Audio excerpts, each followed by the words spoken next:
শুরু হয়ে গেছে। তারপরে কথা বললাম।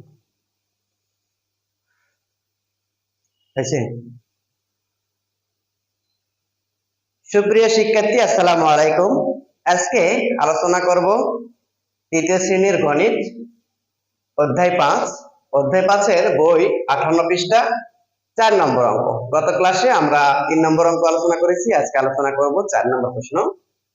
দেখো, প্রশ্নটিতে বলেছে যদি এক গুচ্ছে 6টি ফুল থাকে তবে এরকম 8টি গুচ্ছে কতটি ফুল থাকে? গুচ্ছ বলতে আমরা বাজারে যে ফুলের থোকা বলি অথবা যে ঝড়াগুলো কিনি এটাকে বলা হচ্ছে এক গুচ্ছ। সেখানে বলেছে এক গুচ্ছে 6টি ফুল থাকবে। কয়টি? এরকম মানে 6টা ফুল থাকবে একটা গুচ্ছে থাকবে 6টি ফুল। এইরকম বলেছে 8টি গুচ্ছে কতটা ফুল থাকবে? তাহলে একটা গুচ্ছে ফুল থাকবে 6টি, এরকম কটা থাকবে? 8টা থাকবে। তাহলে বলেছে একটা গুচ্ছে দেওয়া আছে, বের করতে হবে 8টি গুচ্ছ, তাহলে অঙ্কটা কি করতে হবে? গুণ করতে হবে। দেখো আমরা সমাধানটা কিভাবে করব। সমাধান, তাহলে আমরা লিখবো এক গুচ্ছে ফুল থাকে 6টি। এক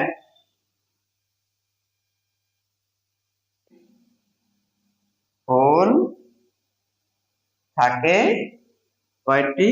6টি। এরকম কয়টি গুচ্ছ?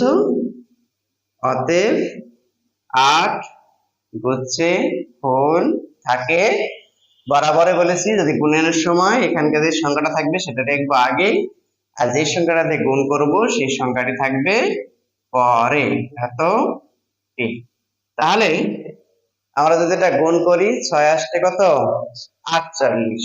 তাহলে আমরা লিখবো 4 10 48। তাহলে 8টি গুচ্ছে ফুল থাকে 48। তাহলে আমরা উত্তর লিখবো উত্তর 48।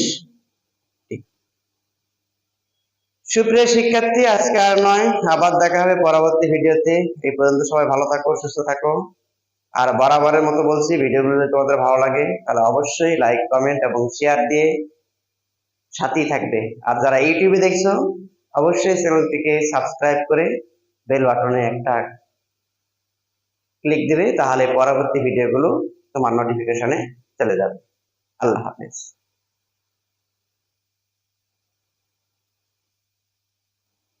Yes, I mean.